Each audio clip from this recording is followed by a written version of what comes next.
Most Americans today can sense that there is something serious going on in our country. It's a feeling of angst. It's a feeling of genuine, serious concern. It feels like a war is being waged on us, on our society, on our ideals, on our values. Well, that's exactly what is occurring. A war is being waged, but it's not a war in the traditional sense. This type of war uses neither bomb nor bullet, yet it is just as lethal. It's called political warfare. It's an asymmetric, unconventional type of warfare that encompasses various tactical strategies of ideological subversion or active measures to dismantle and deconstruct a nation state, focusing on its socio, political, and economic values.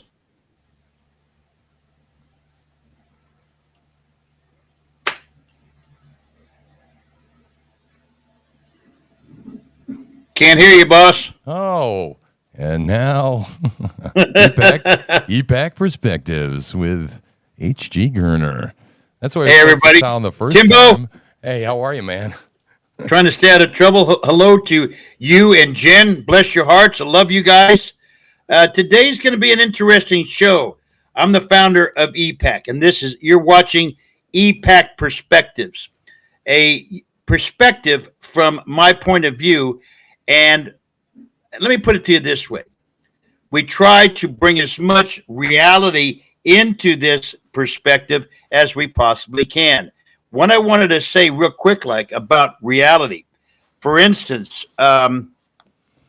you see Kamala Harris talking about most people won't start on the same at the same spot, but where we want them to end up is all at the same place. Mm-hmm. Mm-hmm. Remember she said that? I want folks to look into that, because that, ladies and gentlemen, is the biggest crock of shit ever inflicted on this country. Nobody starts at the same place, but we want them to end up right in the same, all at the top.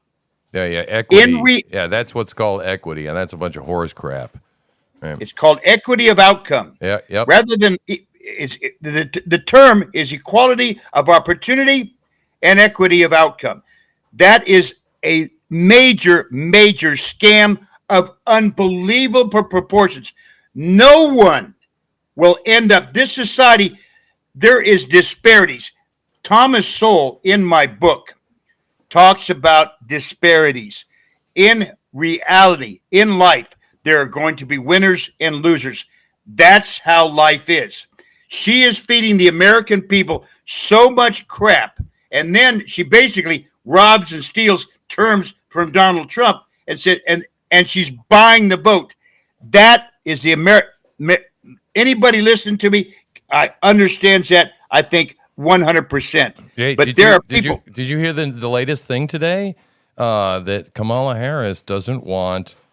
She wants to do away with college degrees in order to work in the government. All those places where you needed college degrees, don't need them anymore. What do you think of that? Well, that's that doesn't surprise me. I'm gonna, you know what? I'm running with that son of a gun. I guarantee you, I'm gonna play with that son of a gun for a couple of weeks. I mean, I love that. It's full blown DEI on display. I mean, here we go. As if we haven't had enough examples of how DEI is not good for us, right? Now we're gonna lower the bar, right, for competency in the government, right? But of course, they're gonna fill it with more useful idiots that are gonna do what they're told. Yep. And it's unfortunate. But one of the biggest things that I've seen is everybody's going to end up on the same level, at the same outcome. Everybody's going to end up in the same place, she says. I'm sorry. That is so. Now listen to me very carefully. For those folks listening to me, that is not communism. That is not socialism. That's insanityism. I mean, beyond FUBAR. Up beyond all recognition. That is so out of touch with what is happening. The reality of this world, it really defies description. Mm-hmm. But what I want to talk about today really quick, and is Marxist political warfare. Now, we've got about 35, 40 minutes to talk about this, and I can consume that, but I'm going to try to be very succinct. One of the main components of political warfare, which I believe I can call myself an authority on or an educated idiot. I've studied this for well over a decade. I have what's called a declassified dissertation. It's a PhD dissertation out of a colonel out of the Department of Defense, putting together an itemized detail of political warfare, how it's laid out, and what the objective is. But more importantly, this is my Bible. One of the main components of political warfare is to destroy or eviscerate the public trust. Now, our new documentary that just came out recently talks about that.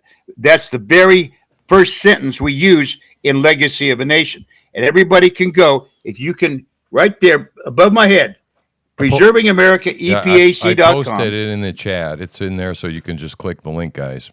You got it. Costs less than a cup of coffee to rent, and you can see where we take this. The public trust is part, and it's so funny because destroying the public trust is the main component of political warfare. Because once the people's trust in our system, in our elected officials, and in truth, in the information that we're getting, once the trust has been eviscerated, that leaves the door wide open for any maniac like Kamala Harris to walk in and say, "Oh, hey, you don't trust me? You know what? We're going to fix that for you. You can trust. Look at we're gonna do this for you, and we're going to do that for you." Ladies and gentlemen, I don't want my government doing anything for me. There's one reason the government exists, and one reason only: to protect our rights. Right. Our rights come from God, and guess what? The government was put together using the rule of law. That's what democracy is. Democracy has its very roots in the rule of law. We are, I guess what you might say, in a sense, a democracy, because we are basically governed by the rule of law. And the government that we have is there to protect our rights. Having said that, the government is not the benefactor of our rights. That's where they want to take this. And the switch has already been flipped. They're in that position right now where they can determine what rights you can keep and what rights you can't. It has become so, dystopian. It's unbelievable. Now, having said that, when the public trust is eviscerated, that leaves the door wide open. And Obama, in Legacy of a Nation, we show him speaking at Stanford University, telling you exactly that's what happened. When the public trust has been wiped out, the game is won.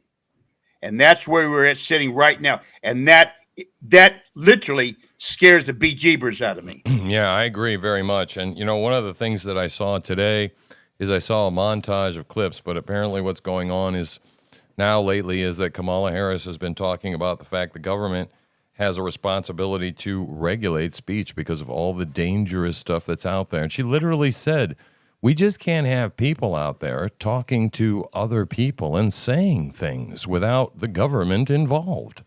That's lunacy, man. The point, I don't mean to laugh, but that's insane. Yeah. When we cannot share ideas, when you stop sharing ideas, communicating, when you cannot, even with a bad idea, oh, that idea sucks, or oh God, where did you think that up? Wait a minute, let's take that, let's run with that. When you stop that communication, all progress stops. Mankind and his progress stops. Yep. So having said that, if I may say, that is insanityism. That's my new term, insanityism. It is not communism. It is not socialism. It's not Marxism. It is insanityism. These people literally are feeding you a bucket of shit and telling you, hey, that's chicken soup. The lies are so pervasive, it is stunning. Now, what I wanted to talk about real quick, like Tim, if you give me this is the People's Commission that I put together, okay, to restore the public trust. It is just a couple of pages. I'm a former appointed public official. I know how to put together policy, and this People's Commission, I'll show you. It's just a couple of pages. It shows, I've typed it all out. I actually gave it to 6 congressmen and their staff and 6 senators in Washington, D.C. back in February of this year. I was in D.C. I go about at least once, more than likely 2 or 3 times a year to speak with people that I know in Washington, D.C. I'm the founder of EPAC. On my team, I have former members of the Department of Defense. One good friend of mine is on X. His name is Stephen Coughlin. He's an expert in political warfare. He was an intelligence analyst and counterintelligence analyst for the Joint Chiefs of Staff. His office in the Pentagon was right next door to the Joint Chiefs of Staff for a number of years. He's one of my advisors. Another person who's one of my chief advisors is Claire Lopez, a retired CIA operations manager that was recruited out of Syracuse University. I believe it's either that or Cornell. Brilliant woman. I have a judge that's on my team, and an investigator, and another journalist. And I will keep their names silent. I will go to jail and not give up their information. But more importantly, we brief each other every week. And what this is about is the public trust. And this is so important because this commission is designed to give the people the information that they're not getting. Part of the public trust, or part of the censorship program is, or let me put it to you this way, destroying the public's trust is brought about, I guess what you might say, by the lack of transparency. Or in our documentary called Legacy of a Nation, there's a guy named Jonathan Gruber, and he talks about that term, lack of transparency. Censorship is a main component to destroy the public's trust, because for the longest time, the public could trust their news people, their Walter Cronkites, and their news correspondents to give them the facts. Now, ABC, these other organizations are propaganda outlets, and the public trust has been destroyed by the censorship and the information that they have, keeping it from you. When they know that you have that this information that they have, they know this information is vital, and it's vitally important to them to keep this information hidden from you. Oh, yeah. Because if you had this information, your decision would be completely different. Yeah. This is where the public trust starts to erode, and this commission, we're putting it together locally and at the congressional level. It's already been in the works. It's underway right now. These things take time. But what we want to do is get the word out. That is what I'm doing right now. And that everybody, this is what Tim is doing right now. Tim is getting the word out. He's allowing me to speak. And guess what? This is vital to the Americans' public trust. What this campaign, this People's Commission is to do is to put together a campaign and start a national dialogue.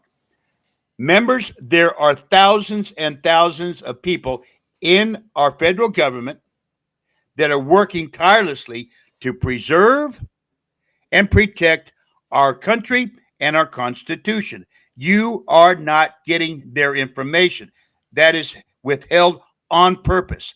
The People's Commission is designed to work with Tim and Truth Slinger News Network and anything else we can possibly put together to get the word out that you're not getting, so that you can make an educated decision, and we can restore. This is the whole point. We want to restore the public trust.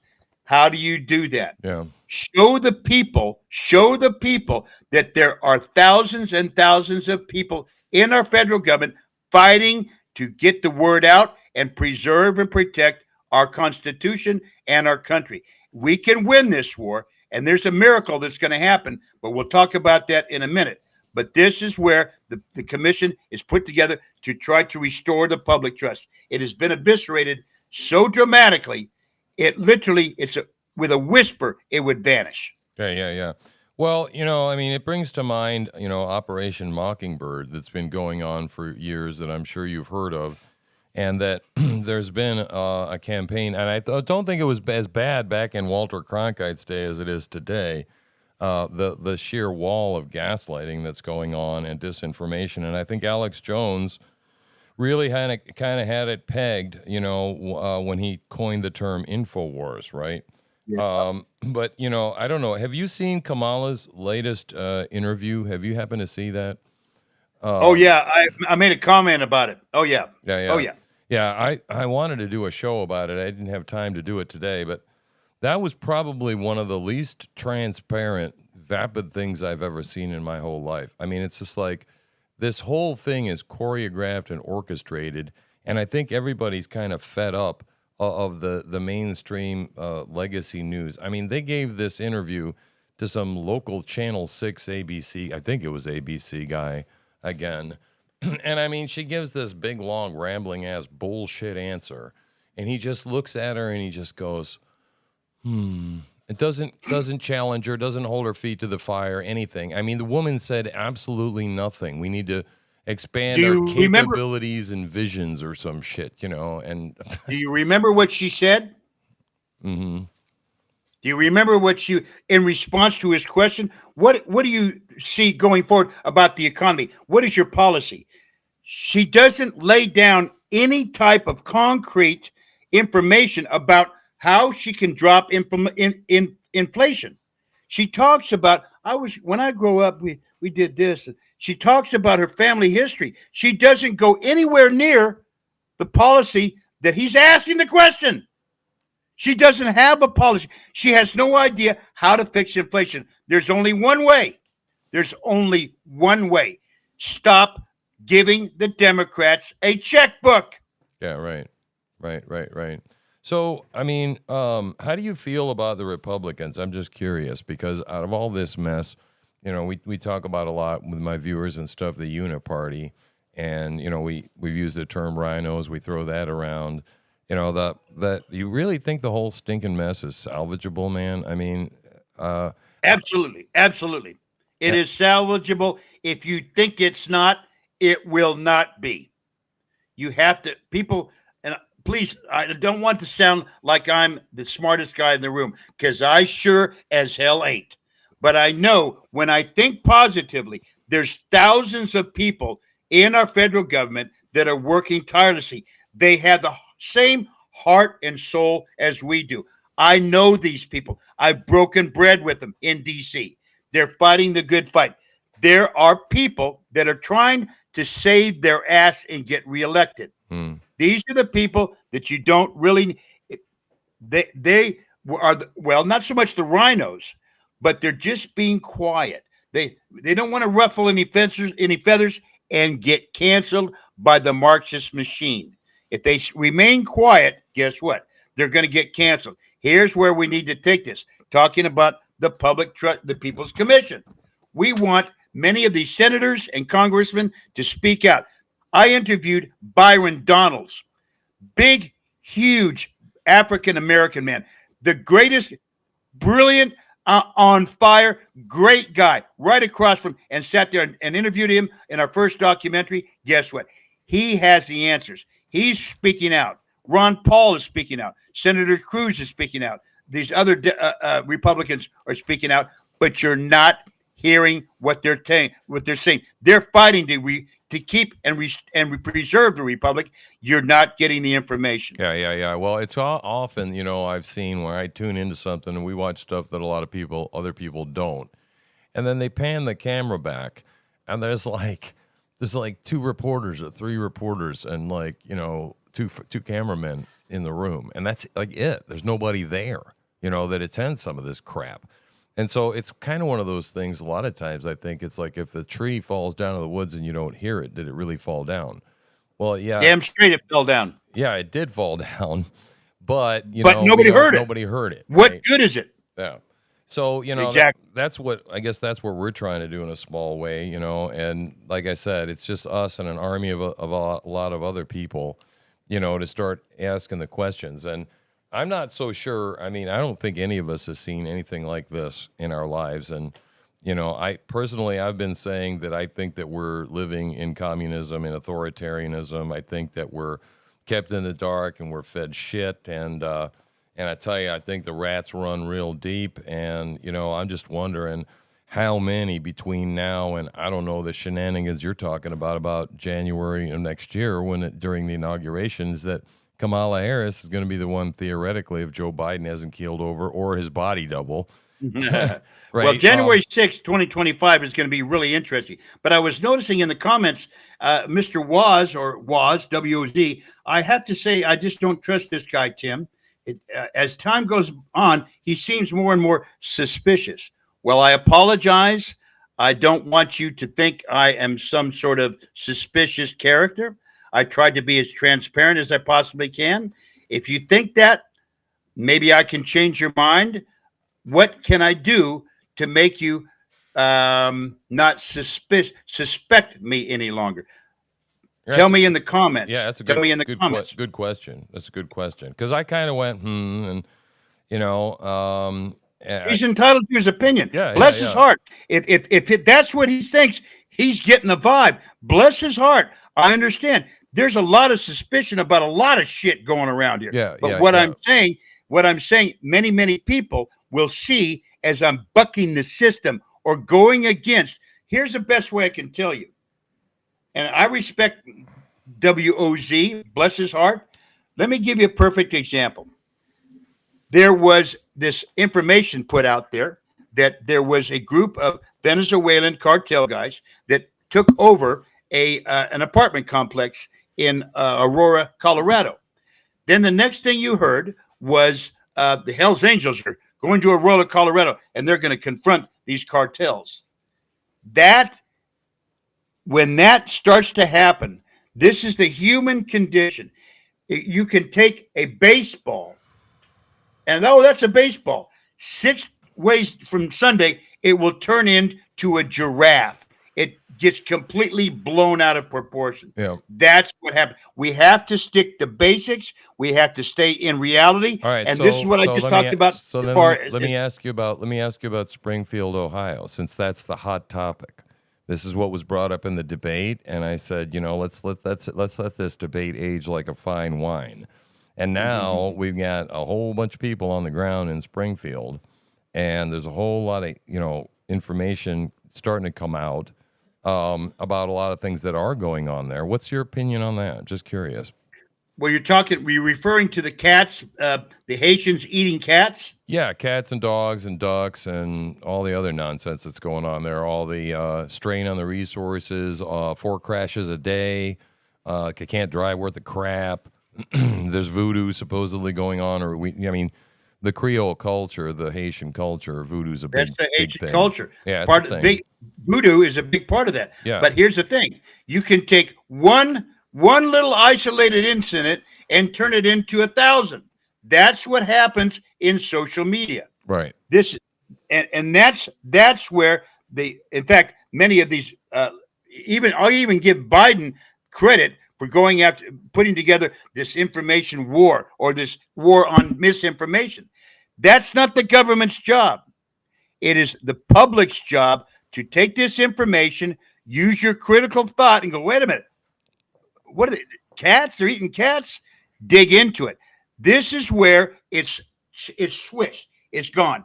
For the longest time, the public could trust the information that they're getting. Do you think the mainstream legacy media is salvageable? No. Yeah, I don't think it's either. I think it's dead. I think we live in a day and age where this is the Twitter is the news, right? And we said, here's the thing: like we had a Spaces on this whole thing, and we all got on there and we talked about this shit about it, them rolling on, Aurora, Colorado. And we had a lot of different opinions, and it was really great because we had some that were similar to what you were saying, and there were some of other people that were saying, oh, we don't want to mess with them and blah blah blah. But we just said none of this is confirmed, but and we were able to talk about it. And I think that's ideally the place we need to be at, right? But too many people trust what they're fed. You just nailed it. You just nailed it. You by yourself, you and Jen have given the people a platform to speak about what they see and what they're hearing. When we can start dialogue, people that are in the know. I have friends of mine that are former Secret Service SWAT. I'm going to show you a picture right now. Just stay with me. This is a picture. Let's see if we can see it. That's the White House, okay? That's 11 o'clock at night, 15, 20 years ago. That guy right there, I've got his face covered up. He's a Secret Service SWAT commander. He's now retired. That's me standing right next to him in front of the White House at 11 o'clock at night.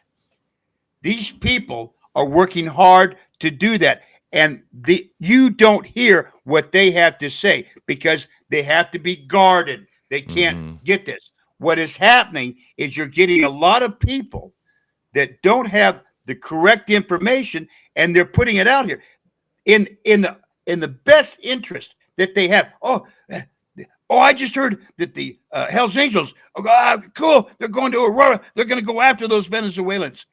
That's where the switch gets flipped. That's where it starts to escalate. By the time it gets to the eighth person, the Hells Angels are in Aurora right now, and there's a big fight going on. Yeah, that's the problem. Right, but you really can't. The problem is, I think the only way to solve it, right, is to have places and spaces and more critical thought. We need to teach people how to think and talk rationally. I mean, there's a number of things, right? That there are people that now just yell and scream at each other. Ideologically speaking, they can't meet in the middle. Labels have defined people. They can't think for themselves, right? They're not taught critical thinking and logic and things like that in school. They don't understand the law of non-contradiction, so on and so forth. They just haven't been taught these things. So we got that problem to deal with, right? That kind of ignorance. That's why we must be sympathetic. Yeah, and patient, right? And that's not always easy to do. Exactly. Right. Yes. But again, you said, it's going to take 12 to 16 years. It's going to take a generation, right, to set this, because so much damage has been done. And I think we were so asleep at the wheel that, wow. You nailed it. You nailed it. So it's going to be, the education systems. That's one of the things we've been talking about, and boy, they're just infected especially with all this trans nonsense and ideology. Is they're not teaching the kids the right things, Well, this is a war. This type of this Marxist political warfare takes a long time to influence a society, a generation. 40 years ago, in my book called The United States Socialist Republic, that I talk about how political warfare is being waged. 40 years ago, one guy that I know of, his name is Bill Ayers. He came out of hiding, and with 2 degrees in early childhood education. He went after our children directly 40 years ago. Now we're seeing Antifa and the kids at Columbia University. This guy's got to be just sitting on the high.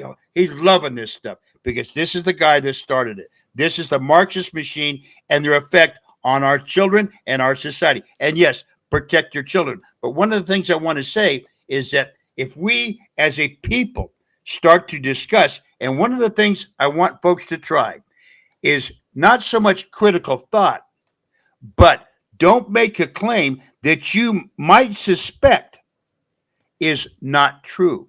That's where the thing gets blown out of proportion. And the excitement and the hype and the discussion, this is where I have learned over time, especially speaking with my friend who's a judge, speaking with the gentleman from the Secret Service, speaking with my friend from the DOD, counterintelligence and intelligence analyst. You must not make claims that are not substantiated, because what can happen, it gets blown out of proportion. And I don't give a shit what anybody says.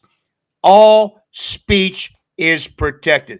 Let's have a dialogue. Let's talk about it. If a guy says, "Oh, the Hell's Angels are in Aurora right now, and they're battling the Venezuelans," hey, guy, can you show me that info? Can you show me video? Yeah, yeah. Well, one of the things that we're trying to do is we got one guy who's going to all 48 states in a truck.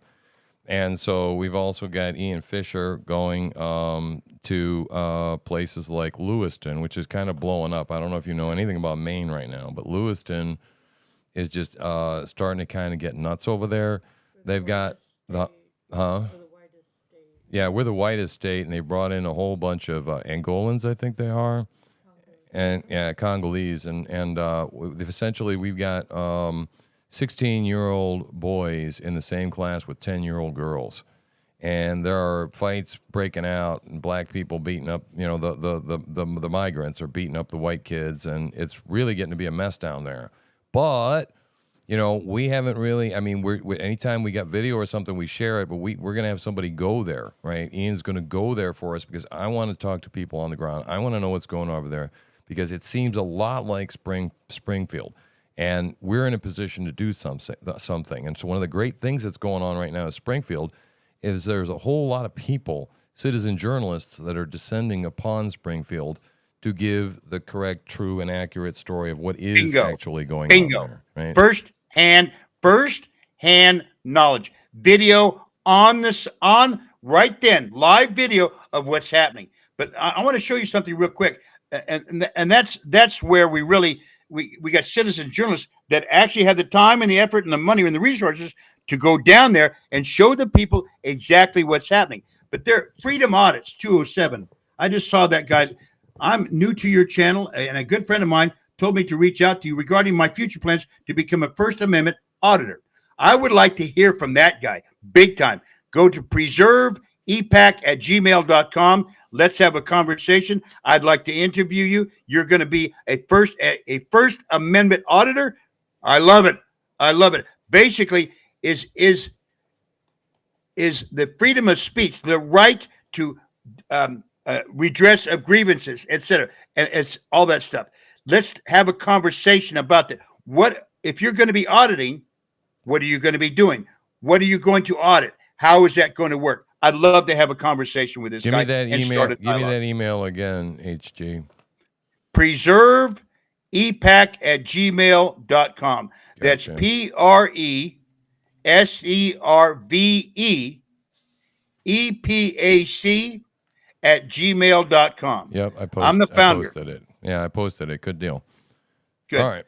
I would like to speak to this young man. Let's find out what a First Amendment auditor is. I'll learn something. I love it. Mm-hmm. Yep. Well, I get really nervous when anybody talks about, censoring any speech for any reason because of mis and disinformation, because that, of course, has to be decided by someone. And so, someone's going to be sitting and saying, well, this isn't. And most of us have seen, the movie 1984. And when people don't have a voice, they feel frustrated. I'm quoted as saying that they will seek out less desirable ways to be heard. Big time. I've heard this from you before. I love that. Yep. God, I love that, Tim. Yep. And one of the greatest things is that when we can have a dialogue, but my main point on that, if I hate to keep hitting on this again, if you see or you hear, hey, the Hell's Angels are going down. They're down there in Aurora right now. Show me some proof. Do you know that for a fact? Be very polite, be respectful, and say, hey, can you show me? That could be an issue, but let's work on it. Let's have some dialogue. Can you call me back tomorrow or get in touch with me? If you can show me proof, I'll be the first one to back you 100%. Yeah. Well, that's the big thing is so far, I've only seen one cat on the Barbie, and that was from about 3 years. Was it? No, it was in Dayton, Ohio. Wasn't in Springfield, but it was. I think it might have been a couple of years old. But the deal is that right now, apparently, there just aren't as many dogs and cats around, so it's hard to catch them doing it. So I don't know, but I get you, man. You're right. I mean, I think we all need to have a responsibility to say, let's not be spreading stupid shit. And there are I call them kind of cuckoo, right? If you understand what I'm saying. I did the Q thing for a little while too, okay? And so there are seeds of truth there. Exactly. Yeah, and personally, I kind of feel like Q is kind of more of likely a psyop, right? In my opinion, it's probably cooked up by the CIA with maybe some little threads of truth in there, but then people kind of go woo, and then they make people look like nuts and idiots that follow it, And I have people that I really like that are into this stuff, and they're like, no. You really need to check it out. And I'm like, no. Okay, let's check it out. Yeah. But this is part, Tim, this is why I love you. This is part of the human condition. To run with that information. And this, I know what's going on. Well, have you got proof? And that's the part that makes me look like I'm the bad guy. Well, I'm the devil's advocate. Can you show me proof? Right. And that's where people start throwing rocks. Hey, get out of here. You're telling me I'm lying. No, I'm not. You lose all credibility. If you go out on the limb and you say some stupid shit, right, and it's not true, whatever. I mean, even the Bible says that a prophet that says something and it doesn't come true, you should turn your back on him. He's not a prophet. And so, you go out there if you're going to make claims and stuff like that. And so usually, we try and be as careful as possible. Say, I don't know, we heard, allegedly possible, or usually I present a lot of stuff that's like really out there, and I kind of go, does anyone know anything about this? Right? Yeah. Bingo. Yeah. And let's leave it with this. January 6th, 2025, I want people to pay very close attention. Who's going to preside over the election or the electoral vote count certification? Big Kamala. Yep. She's going to preside over the electoral vote count certification. And here's a claim that I'm going to make, and all the indicators point to this. When and if Donald Trump gets elected on November 5th, on January 6th, 2025, that is when the joint session is held. Kamala will preside. And there are going to be a number of Democrats that are going to object to the election or the electoral vote count. Well, why? Because of what Garland said just a few days ago. The Russians have hacked our election system, and this is a big problem. That sets the stage. So what's going to happen? And I made a prediction, and I'm posting it on Rumble, on my site. It's going to come up on EPAC. Basically, if she can, with the objections that come forward, she'll say, okay, well, geez, do we have a problem here? We need to have a debate. There might be a problem with our elections. After the debate, she goes, okay, you want an audit? Senators, how do you vote? Do you want to have an audit? The senators will more than likely vote. Yes, let's have an audit. The audit will show, our election system seemed to be messed up. Well, what do we do now? Well, we're going to have an investigation, she says. Yeah. Well, what do we do now, Miss Vice President? Well, we haven't decided who has won the election. We're going to have an investigation. It might take a year or two. During the investigation, Joe Biden will stay in the White House to uphold the continuity of government, and Donald Trump will have to go home and wait it out till the election decision has been made after the investigation is over. Yeah, that's going to be a game they're playing. Yeah, that's going to be a constitutional crisis there, bud. I mean, you think? Yeah, I do. And and to me, I think it's a pretty sound theory. I just think it's Plan T. I think they got a bunch of shit up their sleeve between now and then. They're on I don't know, Plan K right now, right? We're not even anywhere near that. We got to get through September 23rd. I just saw some shit today on the internet where apparently like every movie with every disaster and every asteroid hitting the Earth, everything happens on September 23rd. So the world is going to end on September 23rd. I don't know if you know that. The global climate change Yeah. crisis. And then Alex Jones says, well, we might have a serious climate change crisis in the form of like nuclear winter, because he's saying that he's expecting October something to pop off. And I'm going, oh man, that guy's been right more than he has been wrong. So Exactly. Yeah. I'm not even quite sure they're not going to figure out how to just try and not have an election, right? I just They're don't going know. to use every possible thing they possibly can to keep Donald Trump Yeah. from walking into the White House Yeah. on January 20th as president of the United States. Well, yeah, him and RFK, because the two of them are disruptors, and this time he knows where all the bodies are buried, and I think they're terrified. Yep. Yep. I love you, Tim. Yeah, man. Thank you so much. Jen, we love you. Tuesday night, 5:00, our next episode. This has been episode number 2. Episode number 3 airs at 5:00 Pacific time, Tuesday on TNN, Truth Slinger News Network. We love you. God bless you, Tim. God bless you, Jen. Are we out of here, Tim? Yep, boss. We'll see you guys, everybody. Thanks for being in the chat tonight. We're out of here. Bye-bye. All right.